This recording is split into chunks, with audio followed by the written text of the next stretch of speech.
All right, so this would be part two, and I'm redoing this because I noticed that that was 15 minutes long, so I don't want this to be too long. So this is part two into the weaknesses of cover two man. If you haven't watched part one, go watch that first and then come watch this, or you can do whatever you want. But we're going over the weaknesses of cover two man, and we left off with another way to exploit two man, another natural weakness of cover two man. So I'm running this from my scheme to where we run doubles flex and we get this motion from the X all the way over.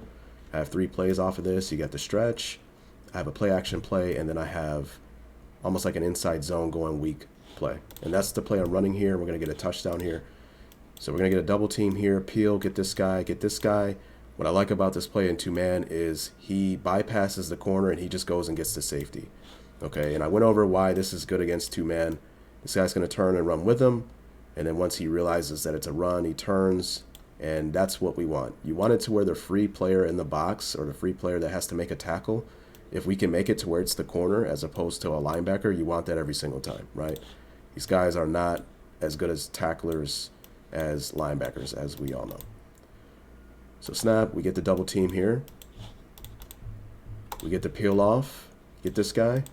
He overplays this way, right? So we just make it to where he's never right, right? He goes over this. We make our guy always right by the way we run the ball. Okay, so we're just going to hang and then come back this way to help him get the leverage to seal this guy off. That's what happens. Okay, look how he goes and he gets the safety, and this guy's still in la-la land, right? Because he doesn't know it's a run play. Because that's one of the issues with two man is you got to play your man, right? You're not looking at the quarterback as a player in two man, and that will highlight another weakness that I'll go over later.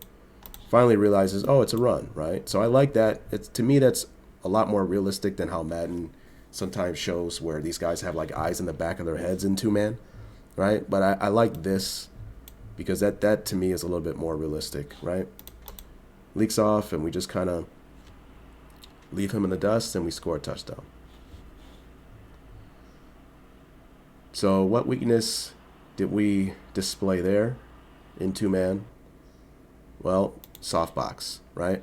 So we went over this in part one, and soft box, that's another weakness of two man. Okay, in two man, no matter what, you have two deep safeties, and the issue with the two deep safeties is they are not run fit defenders. They are deep half safeties. So you're going to be, depending on the formation, okay, you're going to be at a disadvantage in the box. Okay, so what you need to do as an offense is you want to run plays that is optimal against the front that they present, right? Some people will run against two men, right? So they don't have run fit responsibilities, and these guys really don't either on the outside, right? So you only have 6 in the box, and we have 6 to block 6, right? And I always say there are runs, to me, like if we were to run inside zone here to the strong side,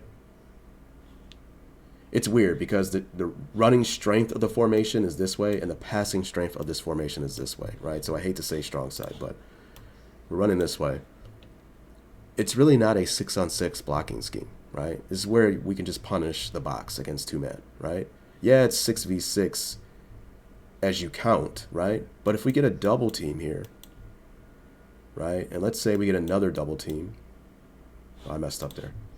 Double team. And let's get something like this. I know this is weird, right? That's really 6-on-4 at the point of attack, right? And then as the play progresses, I'm just drawing anything. We peel off, right? And now it turns into 6-on-6. So yeah, it's 6-on-6, but it's really 6-on-4 that turns into 6-on-6. So those double teams can really hold the point of attack in a way to where it's just really hard for them to get interior pressure in the running game here, right? So let's see what else I did. So I noticed, wow, he's still in two man. So I checked into my other run from this formation. So I have weak side, inside zone type run. We have the stretch, and then we have a play action on this play that I'm going to show later. So I like the scheme that I have going on here because with that same action, it really keeps the user honest because he doesn't know if I'm going this way, that way, and then we're going to throw in the play action later. So I just get to the outside and we pick up 9 yards, right? You have to run the ball against. I mean, you don't have to. You can still throw it. But you make your offense so much better if you're able to run the ball against two-man, because it forces the defense to have to reallocate some of their resources in ways that makes the defense even worse. And what I mean by that is if you're constantly running the ball and you're getting really good yardage, pretty soon, if he wants to stay in two-man, he's going to do some suboptimal stuff. He's going to take a safety and bring him down and use it as safety to help in the box. Matter of fact, in my game against Black Rain 4, very good player. He was the #1 player for a while in Madden. His favorite defense was two-man, right? And in that video, definitely go check it out, I caught him with I believe it was a play action, because he started playing the run due to the fact that I was trying to attack the soft box, one of the weaknesses of two-man. And he was adding a weakness to the coverage. Now, since you are cheating, this guy's one-on-one expecting you to be there, deep half help, but you're not there because you're cheating on the run. You're not supposed to cheat on the run because you're a deep half safety. You do not have a run fit. But that's what I mean by constantly punishing them where they are weak and forcing them to have to make a decision if you want to stay in two-man, right? Now, another thing they can do is change the front, right? So if we put the front like this, and this guy here, well, then you really wouldn't like running inside zone because you can't get like a double team there. But that's where you run a different type of run, right? So that's where it's important to kind of know the different types of runs. Inside zone split, outside zone, all that stuff, right? And you learn that, and now you know, okay, I know what type of run is good against this front, and he's in a soft box, so I'm going to run that run, right? So, yeah, you know, it may be a little bit too much on a lot of people's plate, but hey, it's good to know, right? So let's see what I did here. So this is, look what we're noticing what he's, I'm into the play action play off of the same action. So, and I manipulated the play. Usually I keep him in this, but now I notice what he's trying to do, right? Just like I just said, right? He's trying to help in the box with a deep half safety who isn't supposed to have a run fit, right? And you're leaving this guy out to dry. So what I was thinking was, okay, I'm going to run my play action play, but as opposed to you running, I don't even know what that route is. If someone can tell me what that route is, just please let me know, because I don't even know what you would call that. But that's what he runs. I changed him to a deep go, hoping that he would press and the play action would hold the safety, and now we could just go over the top for a big play touchdown. But what we're going to see here is he actually makes an adjustment with his two-man, I guess when he was doing this, to where they're playing over the top coverage, to where he's like actually bailing. So we can't throw this, right? But that's okay. Go ahead and snap the ball. Okay, is it a run? Right at the mesh point, I forgot what button it is. You guys know how it is, where you know what the button is if you have the controller in your hand, but you can't think of it when you don't have it in your hand. But there's a button you can press to cancel the animation of the play action, and I like to do it right before he hands the ball off to get better footwork for this play, right? So I snap, and I'm looking over here, and I'm like, no, he's playing over the top kind of bail. I really don't like that. So then now I'm going through my regular reads, 1 to 2 to 3. And yeah, you see how he's like bailing back up top. I didn't like that. But guess what? He wins inside, and we make the throw.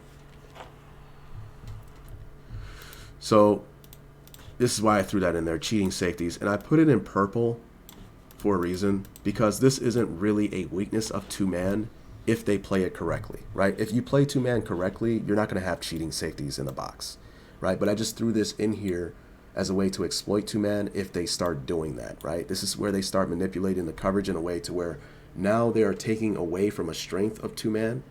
They may be adding to the strength by helping out in the box. So now they really don't have a soft box by bringing the safety down, right? But now, because you're cheating the safety, now we can exploit over the top where you don't have help, where it's supposed to be, okay? And also I put in here run pass conflict box defenders. I have a video on this. I think that the video was titled Weaknesses of Two-Man, or a way to exploit two-man, and I showed a video of Peyton Manning throwing a one-play touchdown. And I'll really go over it really quickly. Here's the offensive line, and let's put a tight end.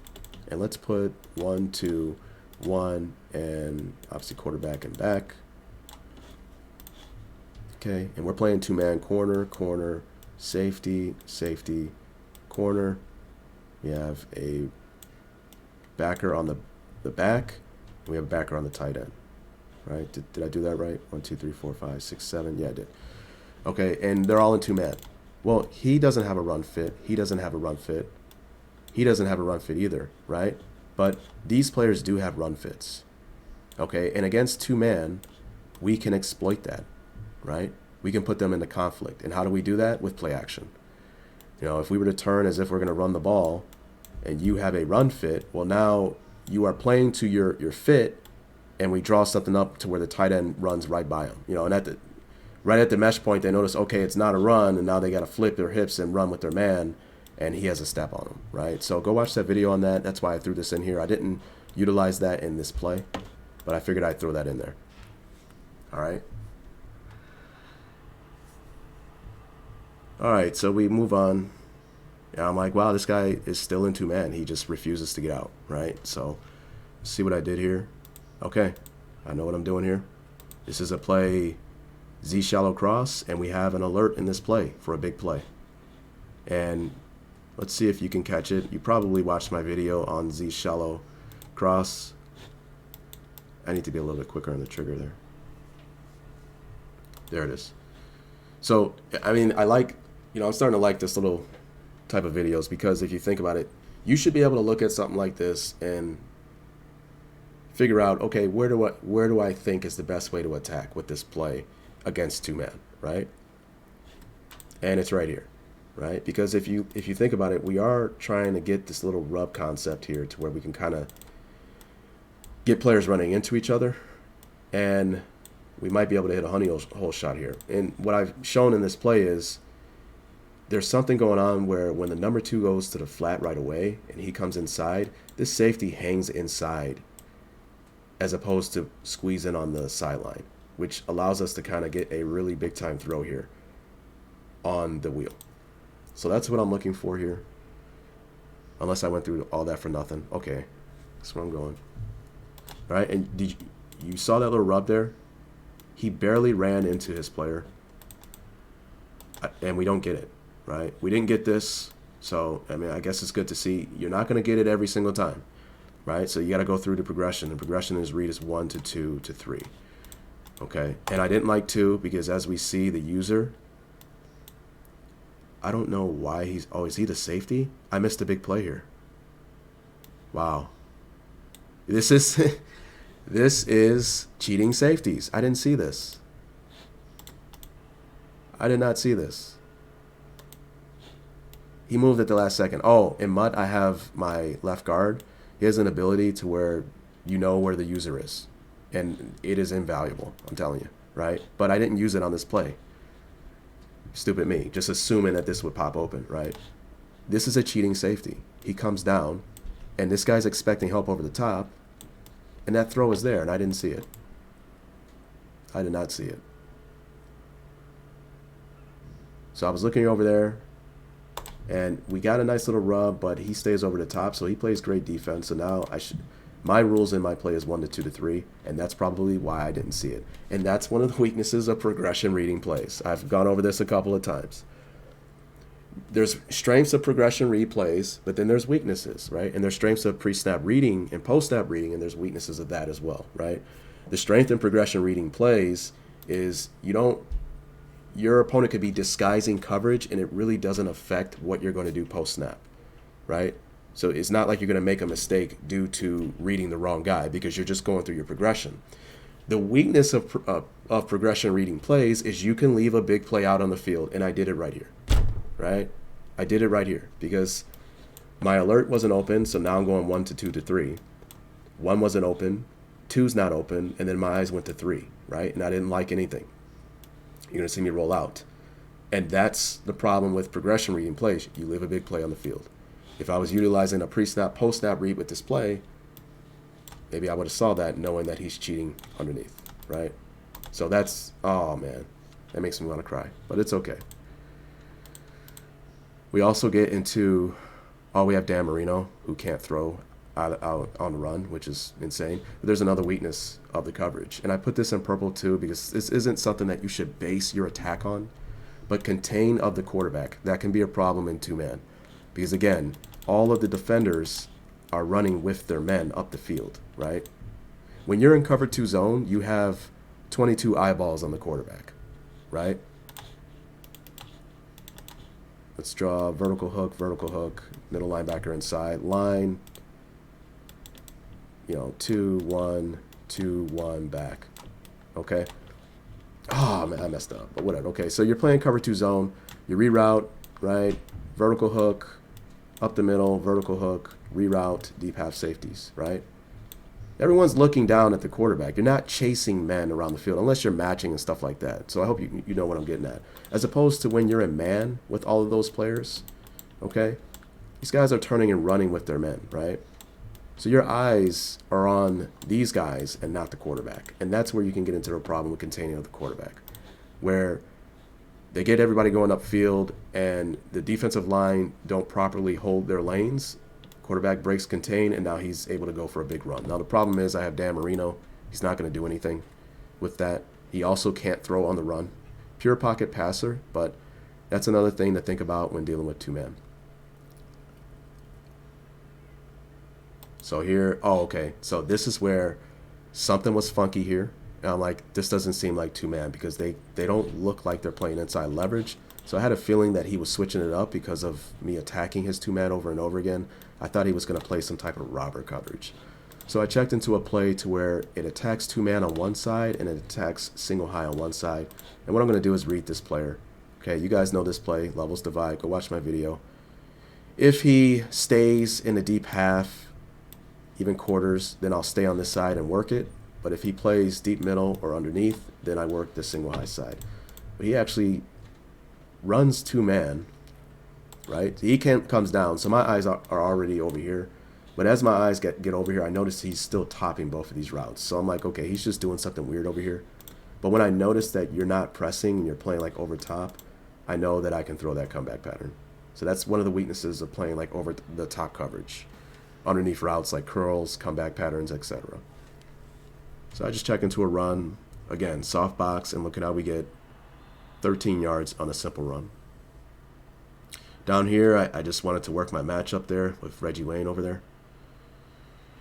So go watch my video on Z Shallow Cross. He scored again, guys. This guy was hard offensively. Trying to defend his offense. He was hard. But defensively, not a problem, right? So 2-man again. I think I went over this play, so I'm reading here, don't like it. Oh, cheating safety, right? Cheating safety. Up. Nice little rub there. Touchdown. Right? But we were running a rub concept on that side. That play would have opened up regardless of if he would have cheated or not. So I have a video on PA tight end wheel. Definitely go check it out. So that was rub, stack, set type deal. Well, not stack sets. That was more so just a rub concept. Moving on. Okay, so I'm going to show this because I'm not going to show me getting thrashed on defense. Okay, conflict of interest there. Okay, but I'm going to show me looking good and getting an interception finally. I got to give this guy props. This guy was hard, right? And, the real reason why I can't really show what happened on defense is because the video would be way too long, for one. And number two, he really didn't have a style. This guy was running all different types of formations. He was really playing like sim style. And he was dinking and dunking up the field. He was just taking what I was giving him, right? He refused to take risk, right? So I finally got an interception here. I saw double stack. I'm like, what do I want to do? And I'm like, you know what? I'm going to play, I believe, 2-match. And one of the strengths of 2-match is we are relating to the number 3. And I'm pretty sure you guys, if you've run 2-match enough, you've run into scenarios to where they're running the screen. And you'll notice that this plays it very well because your eyes are on the back the whole time anyway. I'm relating to the number 3, right? So when I see this, I'm firing off to try to get this. So that's what happens. And I was elated because I'm like, this guy was hard. So now we might be able to win the game. And when I see 2-man, I'm like, not a problem, right? So here I'm running. What do you think I'm trying to look for here? There it is. We got it. Again, rub concept. Nothing changed, right? I ran this play again. Reggie Wayne doing what he does. And we score. He scored again. This guy was hard. I mean, he was just hard. I give props to this guy. He was hard. So, okay, this was the very first play I ran in the game, right? And this was only the second time I ran it in the game. So I had a feeling he wouldn't know what was coming. So remember, we're going to motion him in, kind of get more of like a stack type look, or at least reduce the splits. And again, we get switch, release, constantly. Look, again, you see how he was on the LOS and now he trots off because they don't want to get rubbed and picked off. And that allows us to get a free release off the line of scrimmage, right? On this play, I turn him into a go pattern when I'm running this against two men to hold this safety, because when you keep him on a deep in, he can trot inside and get in the window of this throw, right? Snap. Right here, he's lost, right? Remember the criminal rule when playing two man, do not get beat inside. He's lost already right here, right?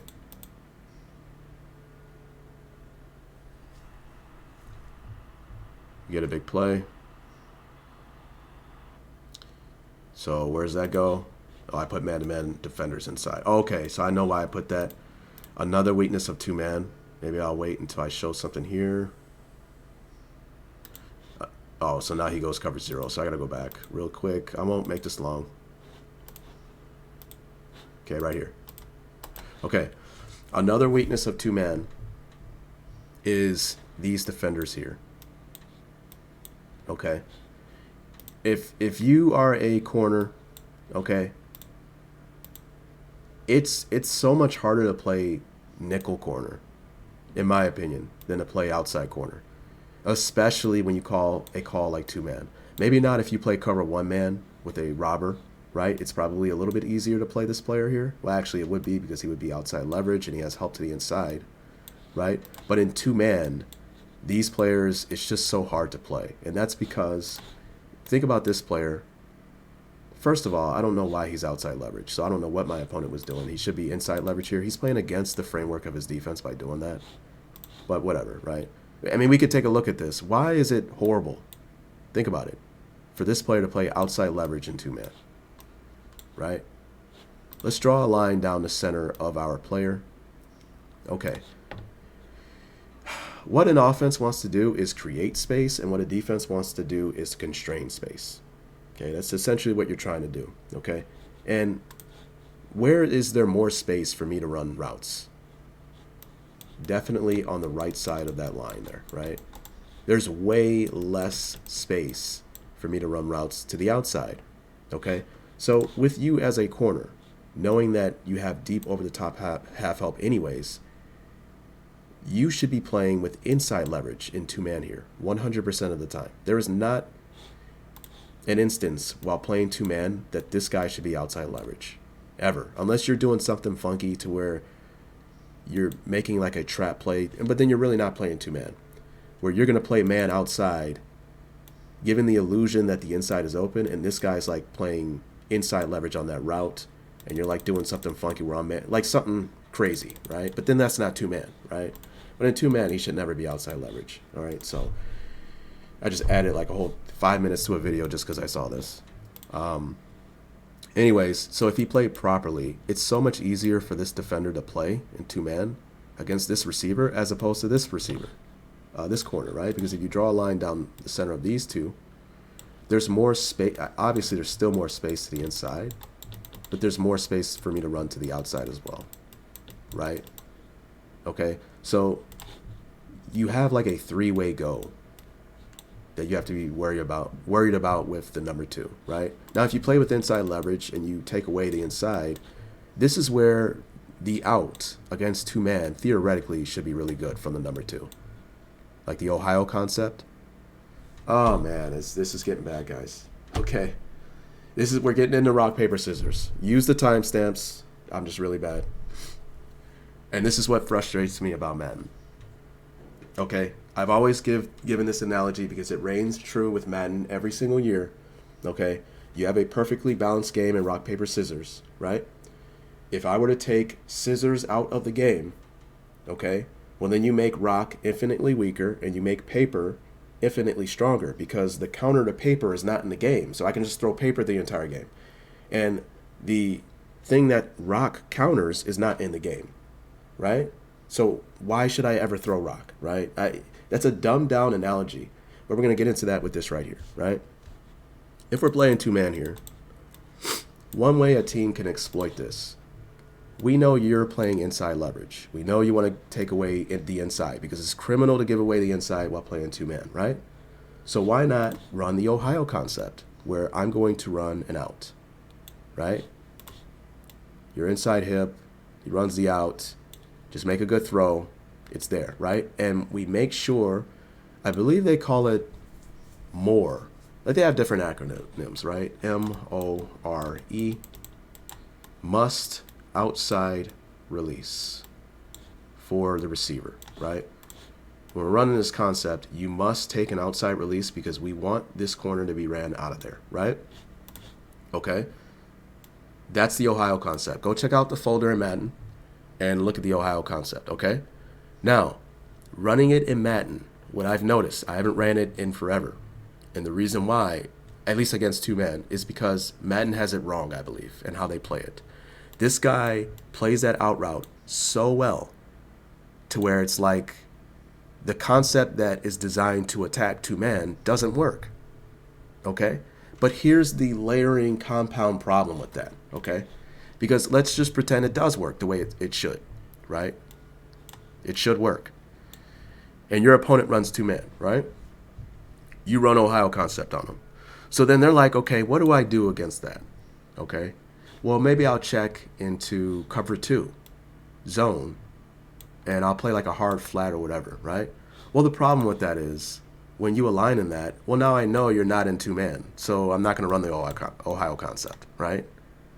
So what can we do to make it seem like we're in two-man, but we're not actually playing two-man? We're playing a concept that is directly created to trap that concept. And that's where you get into cover 5 cougar, right? To where we align in two-man, right? I'm outside leverage, okay? And we're going to play two-man at the snap of the ball. However, this player is reading 2-1, right? It's a man-match defense that starts off as two-man. If the number 2 runs an out, I'm going to flip my hips as if I'm in man and turn back and look at the 2. And when I see him running out, I'm going to leak off and jump that route, right? So that's where you get in the mode of running something to where you trap your opponent into, we baited you into throwing into the weakness of cover 2 man, but we're playing a different version of cover 2 man, right? Okay. But why would you ever play cover 5 cougar if there's no need to, if cover 2 man doesn't stop the Ohio concept anyway? Maybe I don't know, maybe I'm psychotic, but it's just annoying, guys. And then they don't even have cover 5 cougar in the game anyways. So why are we even going over this? But it's just Madden for you, whatever. So we'll go ahead. So anyways, did I show this already? I think I did. Oh man, I'm so bad. Really quickly, I'll be quick. So it's harder for these guys to play man-to-man defense. Think about this guy, right? If I'm running a route and I'm gonna run, I got a 3-way go, right? It's really hard for him. Imagine a Marshall Faulk here, right? Alvin Kamara. This guy is like cooked, right? So that's another thing you can utilize against two man. Attacking the number 3, utilizing a matchup to where you can get your best guy inside. Well, obviously it'll be a back running routes on this guy, right? I would imagine, think about those plays where they get the wide receiver in the backfield, where they get creative with Justin Jefferson and stuff like that. That would be pretty cool. But another thing too is you can put your best receiver, which I got to start doing when I see two man all the time, and just move him to the number 2 spot and have him run routes to the inside, right? Because it's just harder for him to defend routes to the inside. Even though he's playing with inside leverage, there's just more space of a threat for me running the deep out. I can run in, I can run over. It's just harder for these guys to defend, right? So that's another weakness to two man. I wanted to throw in there the inside defenders, right? So keep that in mind. Maybe you create a matchup issue where you put your best receiver inside. That's where you run like trip sets too. trip sets and putting your best receiver at the 3, knowing that he's going to have a lot of space to run his routes against the number 3 if they're going to stay in 2-man, right? So that's why I put man-to-man defenders inside, right? So, I mean, look, we're just like, look at all the weaknesses of 2-man. And we can do this with any coverage, guys. Quarters, 2-zone, cover 0, cover 3, cover 1. There is no such thing. It's kind of frustrating when you see it, but I understand you're trying to get views, right? People make videos and the title goes best Madden defense ever and stuff like that, or best defense of all time ever and stuff like that. Theoretically, there is no such thing as a best defense ever, right? Every defense has a weakness. You should be able to look at the concept of the defense and figure out where you can attack, right? And that's where you want to be. Anyways, he got tired of it. This is the first time in the game where he's like, dude, I can't play 2-man. I mean, he finally figured it out. I guess he wanted to be, you know, I'm a 2-man team, right? Or like, you know, I'm a cover 2 zone guy. There's nothing wrong with that, right? But, you know, if you know the weaknesses of it, you're going to give people a lot of problems unless they have the personnel to overcome that. So I'm like, is he in cover 0 for real, right? I was in shock that he was doing this. So I check into a run to kind of confirm. And I'm like, okay, he's in cover 0, right? So now we're operating outside of the framework of this video.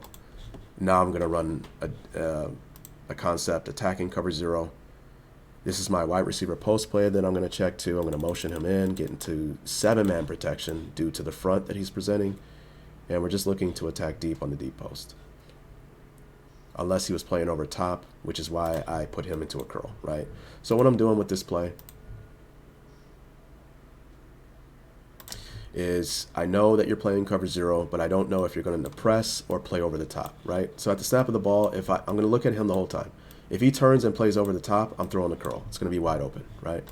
However, if at the snap of the ball you press, now my eyes go back over here, knowing that my baller is going to destroy this guy probably. If not, he should win the route one-on-one deep over the middle of the field. So that's my plan. Snap, okay. Thank you. So now my eyes got over here, and we can see that guy got torched. Barbecue, right? Right over the top for a touchdown. So, oh man, this guy was hard, guys. He was so hard. He scored 13 seconds left, and he goes for it, bro. He goes for it. I'm like, I'm going to lose this game. I just feel it. So I'm like, all right, he's throwing it. And no, he found the guy. He found him, man. You know, you can't win them all. Oh, wait a minute. I was like, what? What happened? Illegal touching, bro. I shouted yes when this happened. I was like, yes. Right? And we could see where he did it. Right there. So I thought that was funny. I like, wow, you know, I win. So accept kickoff. We're going to win this game. Right? He onsides. I'm like, big deal. And what do you know, man? He gets the freaking return. So it's like, dude, you know, I don't know, man. Sometimes I just don't even know. Sometimes you just feel like I'm gonna lose, right? So I didn't know this guy. I didn't even know what to do. He was that good. He was that good, right? I didn't even know what to do. So I was like, you know what? Let me pick a play to where there's a lot of pre-snap movement to make him think, to add to his thinking process, to try to get a mistake. So what I'm going to do is run an exotic cover 2 match pressure, right? Go watch my video on that. And what we're going to do is we're going to relate to the number 3 from this player here. So we're running a cover 2 match creeper. Go watch my videos on creeper blitzes. We're bringing 4 from a non-traditional 4. And then we're rotating someone from the first level into the back end of the coverage to keep the integrity of 2 match of the coverage that we're running, right? So you could run a cover 1 creeper, you could run a 2-man creeper, you could run a cover 3 creeper. It doesn't matter. The framework is the same. You're inserting someone from the second level on a blitz. You're maintaining a traditional 4 people at the quarterback. It's just a non-traditional 4, and then you're taking someone from the first level and inserting them into the back end to keep the structure of the defense, right? That's what a creeper is. At least from my understanding, right? So that was my plan. I'm going to relate to the number 3 here. And I think this confused him enough for him to throw an interception. Right? And we got the pressure, right? Only rushing 4. He leaks off because he went to the flat, and he's going to overplay this and get the interception. So I was ecstatic. This guy was super hard. Kudos to him, whoever you are. That guy was good, right? I mean, I don't like seeing this done to my defense, but he was good. But I was a little bit better. You know, he probably would have had a better shot if he would have switched up his defense and at least made me do different things. But when you know the weaknesses of a coverage and they just run that same coverage over and over again, you can attack it in so many different ways, right?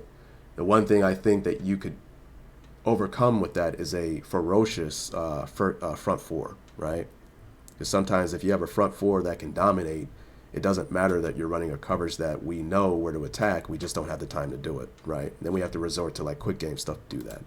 So that was in the MVP section. I hope you got something from this video, and I hope you keep coming back for more, man. Peace.